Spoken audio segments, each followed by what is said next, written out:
ഒരു ഗ്രാമത്തിൽ ദിശ എന്നു പേരുള്ള ഒരു പെൺകുട്ടി തന്റെ വൃദ്ധരായ മാതാപിതാക്കളോടൊപ്പം ജീവിച്ചിരുന്നു.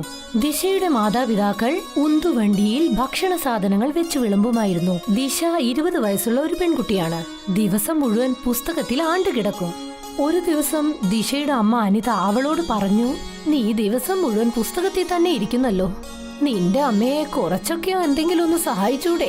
വിവാഹത്തിന് ശേഷം ഇതൊക്കെ നിനക്ക് ഉപയോഗപ്പെടും. എന്താ അമ്മേ നിങ്ങൾ ഈ പറയുന്നത്? വീട്ടുജോലിയെല്ലാം എങ്ങനെ ചെയ്യണമെന്ന് എനിക്ക് നന്നായിട്ട് അറിയാം. മാത്രമല്ല പാചകം ചെയ്യാനും ഞാൻ പഠിച്ചിട്ടുണ്ട്. ഞാൻ പാചകം ചെയ്തു കൊടുക്കുന്ന ഭക്ഷണം അച്ഛന് എത്ര ഇഷ്ടമാണെന്ന് അറിയോ? അതൊക്കെ എനിക്ക് നന്നായിട്ട് അറിയാം. പക്ഷേ ദിവസം മുഴുവൻ പുസ്തകം വായിച്ചുകൊണ്ടിരുന്ന നിനക്ക് എന്താ കിട്ടാൻ പോകുന്നത്? ഏതെങ്കിലും ഒരു പെണ്ണ് ഇങ്ങനെ പഠിച്ചിട്ട് അതിനെന്തെങ്കിലും പ്രയോജനമുണ്ടോ? അവസാനം കല്യാണവും കഴിച്ച് കണ്ടവന്റെ വീട്ടിലെ അടുപ്പ് ഊതണം. അങ്ങനെയൊന്നും സംഭവിക്കില്ല അമ്മേ. ദിവസം മുഴുവൻ ഞാൻ പുസ്തകം വായിച്ചുകൊണ്ടിരുന്നാൽ അതിനൊരു കാര്യം ഉണ്ടാവും. പുസ്തകങ്ങളിലൂടെ ഞാൻ ഒരുപാട് കാര്യം പഠിക്കുന്നുണ്ട്. ജീവിതത്തിൽ പുതിയതായി എന്തെങ്കിലും ചെയ്യണമെന്ന് ആഗ്രഹിക്കുന്നു ഞാൻ. അവൾ പറയുന്നത് കേട്ട് ദിശയുടെ അമ്മ എന്തോ ഒന്ന് പറയാൻ തുടങ്ങി. അപ്പോഴാണ് അവിടേക്ക് ദിശയുടെ അച്ഛൻ വന്നത്. എന്റെ മകള് ദീക്ഷ പറഞ്ഞത് വളരെ ശരിയാണ്. അനിത, അവളെ ഒന്ന് പഠിപ്പിക്കേ. ഞാൻ എന്താ പറയാൻ വന്നതെന്ന് വെച്ചാ, എന്താ നമ്മള് നമ്മുടെ പെണ്ണിനെ ജോലിക്ക് അയക്കാൻ പോവാണോ? ഏറ്റവും അവസാനം അവളെ കല്യാണം കഴിപ്പിക്കാനല്ലേ? അങ്ങനെയൊന്നും ആലോചിക്കില്ല അനിത. ഒരുപക്ഷെ നമ്മുടെ മകൾ ശിക്ഷ നന്നായിട്ട് പഠിച്ചിട്ടുണ്ടെങ്കിൽ ആ പഠിപ്പ് വെച്ചിട്ട് അവൾക്ക് നല്ല ജീവിതം തന്നെ കിട്ടും. അവൾ അവളുടെ പുരുഷനെ വെച്ച് ആലോചിച്ച് ജീവിക്കണ്ട. അതുമാത്രമല്ലാതെ ഇന്നത്തെ കാലത്തിൽ പെണ്ണുങ്ങൾ എന്ന ചെക്കന്മാരെക്കാട്ട് കുറവാണോ? അവരും ആണുങ്ങളെക്കാട്ടും നന്നായിട്ട് അവര് വരുന്നുണ്ട്. അച്ഛാ, എന്റെ സ്കൂളിൽ നിന്ന് 2 ദിവസത്തേക്കായി കാട്ടിലേക്ക് ടൂറ് പോകുന്നുണ്ട്. ഞാനും പൊയ്ക്കോട്ടെ അച്ഛാ? പക്ഷെ മാം 500 രൂപ പൈസ ചോദിച്ചു. ഇത് നോക്കുമോളെ, ഞാൻ എപ്പോഴും നിന്നെ വേണമെന്ന് ഞാൻ പറയുകയില്ല. പക്ഷെ നിനക്ക് അറിയാലോ, ഇപ്പോഴൊക്കെ എന്റെ വരുമാനം വല്ലാതെ കുറഞ്ഞിട്ടുണ്ട്. ഞാൻ ഇപ്പോൾ നിന്റെ സ്കൂൾ ഫീസും വളരെ കുറവായിട്ടാണ് കെട്ടിക്കൊണ്ടിരിക്കുന്നത്. പക്ഷെ ടൂറിന് പോകാൻ വേണ്ടി സ്കൂളിലുള്ള എല്ലാവരും നിന്റെ അടുത്ത് പണം ചോദിച്ചിട്ടുണ്ടല്ലോ.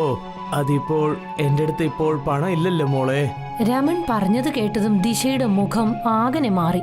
തന്റെ മകളുടെ വാടിത്തളർന്ന മുഖം കണ്ട് രമൺ വിഷമത്തോടെ പറഞ്ഞു, പക്ഷെ നീ വിഷമിക്കണ്ട, ഞാൻ ആരടുത്തെങ്കിലും കടം ചോദിച്ചിട്ട് ഞാൻ അത് ശരിയാക്കി തന്നേക്കാം. രമൺ പറഞ്ഞത് കേട്ടതും ദിശ സന്തോഷത്തോടെ തുള്ളിച്ചാടി. നീ എന്താ മനുഷ്യായത്? ഇവക്ക് വേണ്ടി ഇപ്പൊ കടം വാങ്ങാനും തുടങ്ങിയോ? ഒരു പ്രശ്നവുമില്ല. അവൾ പഠിച്ചതിന് ശേഷം അവൾ എന്തായാലും നമ്മളെ നന്നായിട്ട് നോക്കാൻ പറ്റുമല്ലോ, ശരിയല്ലേ? പക്ഷേ മറ്റന്നാള് നമ്മള് നമ്മുടെ വീടിന്റെ വാടകയും കൊടുക്കണ്ടേ? പിറ്റേ ദിവസം രമൺ തന്റെ ഉന്തുവണ്ടിയും കൊണ്ട് ബസ് സ്റ്റാൻഡിന് സമീപം പോയി നിന്നു. പക്ഷേ രമന്റെ ചിന്ത മുഴുവനും ആരുടെ അടുത്ത് നിന്ന് പണം കടം വാങ്ങാമെന്നുള്ളതായിരുന്നു. അപ്പോഴാണ് ദൂരത്ത് നിന്ന് ഗ്രാമത്തലവൻ വരുന്നത് രമൺ ശ്രദ്ധിച്ചത്. ഗ്രാമത്തലവനും രമണിനെ നോക്കിയാണ് വന്നത്. നമസ്കാരം മുതലാളി. നമസ്കാരം നമസ്കാരം നമസ്കാരം രമൺ. പിന്നെ നിങ്ങൾ സുഖമല്ലേ? നിങ്ങളുടെ ജോലിയൊക്കെ എങ്ങനെ പോകുന്നുണ്ട്? മാർക്കറ്റിൽ ഇപ്പോൾ കൂട്ടൊക്കെ വളരെ കുറവാണ് മുതലാളി. ആദ്യമൊക്കെ എൻ്റെ ജോലി ഞാൻ വൈകുന്നേരത്തിനുള്ളിൽ തീർത്തുക്കും. പക്ഷേ ഇപ്പം എന്താണെന്ന് വെച്ചാൽ ഞാൻ ഉണ്ടാക്കുന്ന പുലാവൊക്കെ വൈകുന്നേരം വരെ മീതി നിൽക്കുന്നുണ്ട്.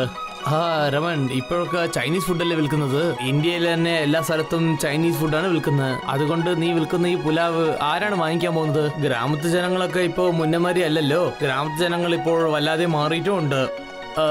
മുതലാളി, ഞാൻ നിങ്ങളുടെ അടുത്തൊരു മുഖ്യമായ ഒരു കാര്യം സംസാരിക്കാനുണ്ട്. പറയൂ, എന്താണ് സംസാരിക്കേണ്ടത്? എനിക്ക് നിങ്ങളുടെ അടുത്ത് കുറച്ച് കടനായിട്ട് കാശ് ആവശ്യമാണ്. നിനക്ക് എത്ര ആവശ്യം? എനിക്കൊരു 2000 റുപ്യ ആവശ്യമാണ് മുതലാളി.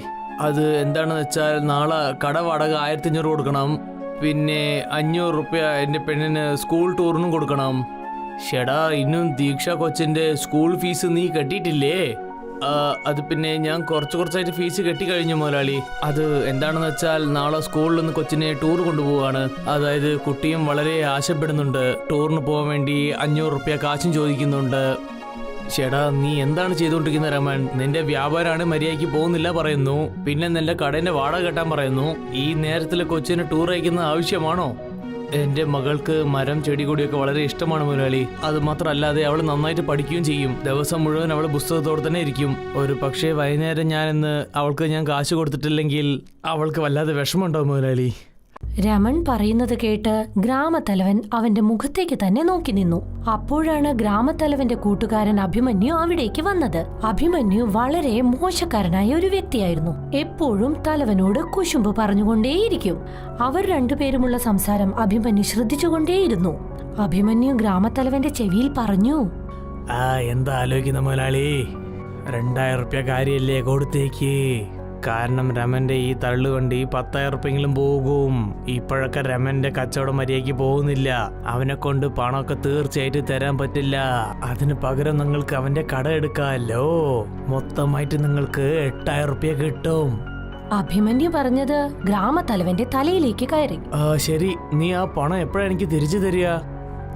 മുതലാളി, നിങ്ങൾ എനിക്ക് ഒരു 2 മാസം സമയം തരാൻ പറ്റുമോ? ഞാൻ ഇതിനു മുമ്പ് നിങ്ങളുടെ അടുത്ത് എത്ര പ്രാവശ്യം ഇതുപോലെ കടം വാങ്ങിയിട്ടുണ്ട്. ഞാൻ വേഗം തിരിച്ചു തന്നിട്ടുണ്ടല്ലോ. അപ്പോഴൊക്കെ സമയം വേറെയല്ലേ രമൻ? പിന്നെ ഇപ്പോഴുള്ള സമയമൊക്കെ വേറെയല്ലേ രമൻ? എനിക്കൊന്നും മനസ്സിലാവുന്നില്ല മുതലാളി. ഇവിടെ നോക്ക് രമൻ, ഇപ്പോൾ എല്ലാവരുടെ കച്ചവടം വളരെ കുറവായിട്ടാണ് ഉള്ളത്. എന്റെ വ്യാപാരം വളരെ കുറവായിട്ടാണ് പോകുന്നത്. അതുകൊണ്ട് എനിക്ക് കാശ് വേഗമായിട്ട് വേണം.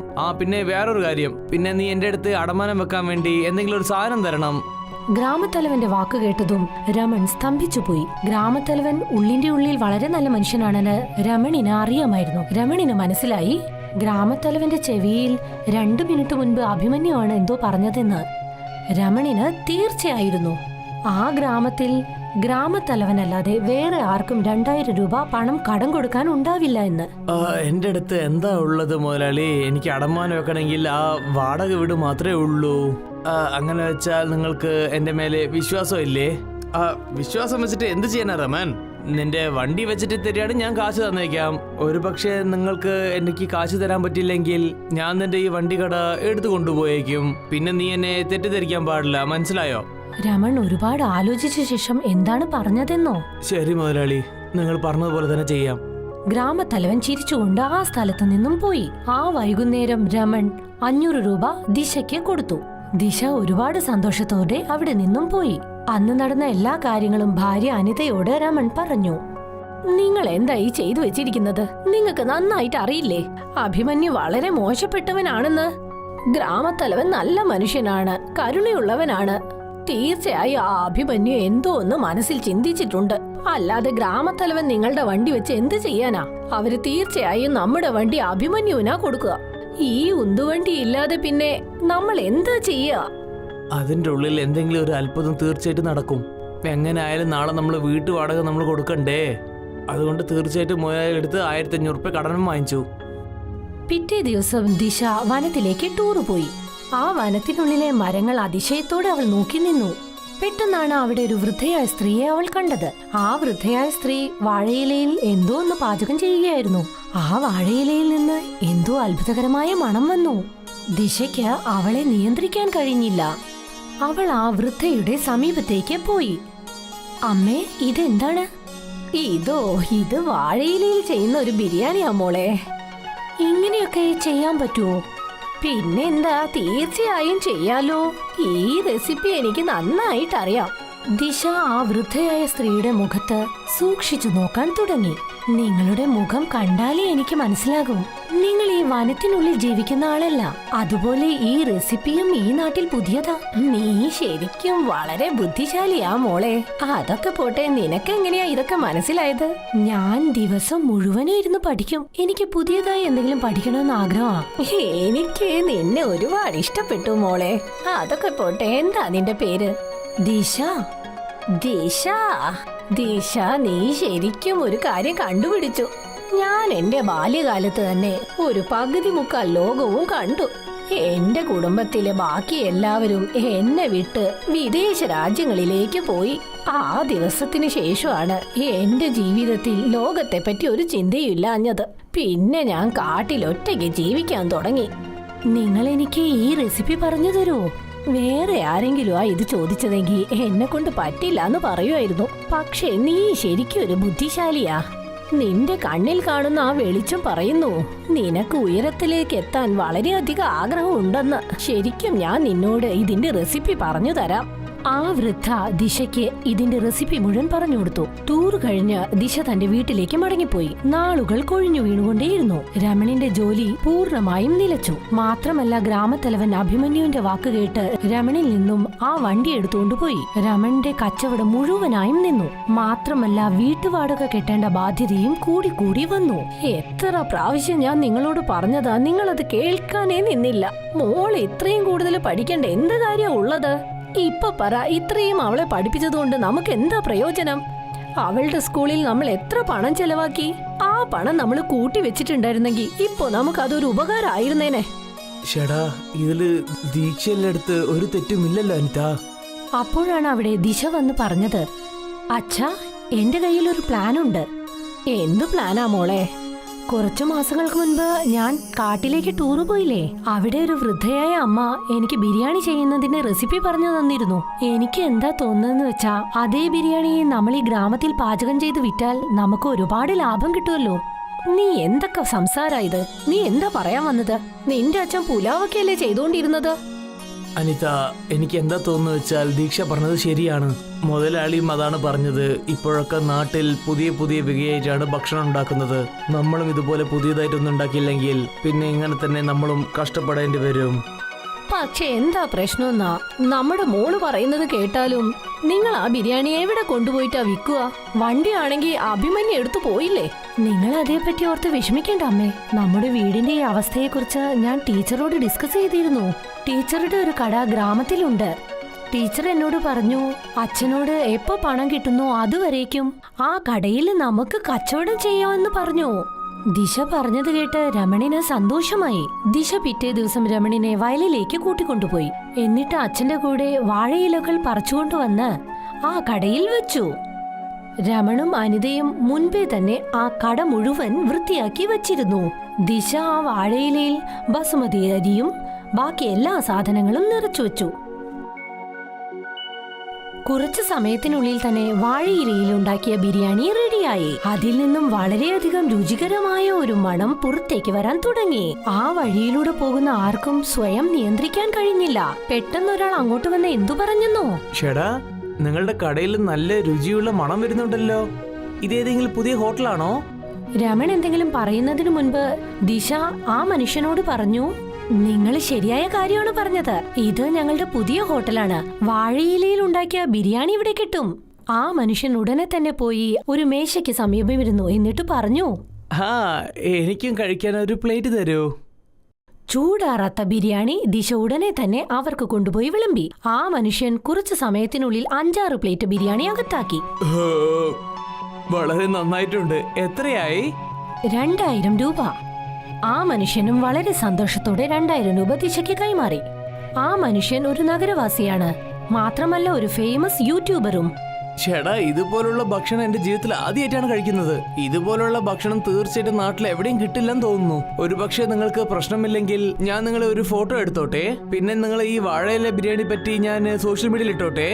ഓ, ഇട്ടോളൂ. അത് ഞങ്ങളുടെ ഹോട്ടലിന് വളരെയധികം സഹായമാവും. ആ മനുഷ്യൻ വാഴയിലയിൽ ബിരിയാണിയുമായി നിൽക്കുന്ന ദിശയുടെ ഫോട്ടോ എടുത്തു. എന്നിട്ട് ഫേസ്ബുക്കിൽ അപ്ലോഡ് ചെയ്തു. അതിനുശേഷം അവിടെ നിന്നും പോയി. രമൺ ആ 2000 രൂപ കണ്ട് ഒരുപാട് സന്തോഷിച്ചു. ഇത്രയും പണം 10 ദിവസം പണിയെടുത്താലും രമണിന് കിട്ടില്ല. ഇത് കണ്ടില്ല അനിത, നമ്മുടെ മകൾ പഠിച്ചതുകൊണ്ട് നമ്മൾ എത്ര ഉപയോഗമുണ്ടെന്ന്. അവൾ ഇതിന്റെ മുകളിൽ നന്നായിട്ട് പഠിച്ചിട്ടുണ്ടെങ്കിൽ ഇവൾ നമ്മളെ നന്നായിട്ട് നോക്കുന്ന തോന്നുന്നത്. അതെ, നിങ്ങൾ പറഞ്ഞത് ശരിയാണ്. അങ്ങനെയൊക്കെ ചിന്തിച്ചതാലോചിച്ച് എനിക്ക് ഒരുപാട് വിഷമമുണ്ട്. പതുക്കെ കുറച്ചു ദിവസത്തിനുള്ളിൽ തന്നെ ദിശയുടെ ആ ഫോട്ടോ ഇന്ത്യ മുഴുവൻ വൈറലായി.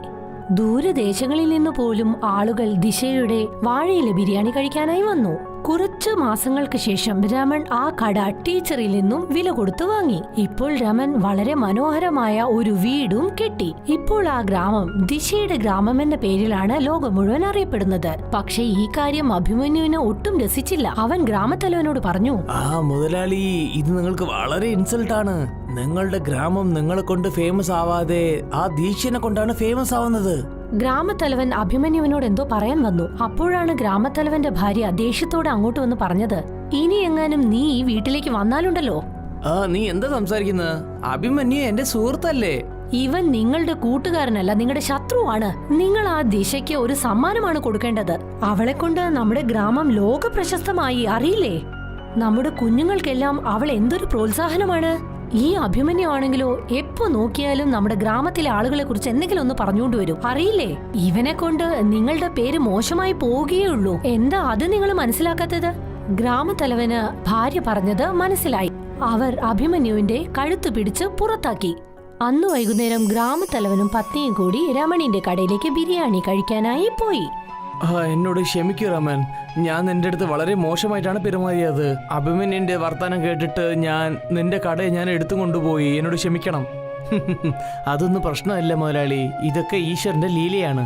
ഒരുപക്ഷെ നിങ്ങൾ അങ്ങനെ ചെയ്തിട്ടില്ലെങ്കിൽ ഞാൻ ഇന്ന് ഇത്ര വലിയ ആളായിട്ടുണ്ടാവുമെന്ന് അറിയില്ല. ഞാൻ എത്ര വലിയ ആളായാലും ശരി മുതലാളി, എപ്പോഴും ഞാൻ നിങ്ങൾക്ക് മര്യാദയെ തരുള്ളൂ. കാരണം നിങ്ങളല്ലേ ഈ ഗ്രാമത്തിന്റെ മുതലാളി. ദിശയുടെ വാഴയിലെ ബിരിയാണി കഴിക്കാനായി ഇന്നും വളരെയധികം ജനങ്ങൾ കടയിലേക്ക് വരുന്നു.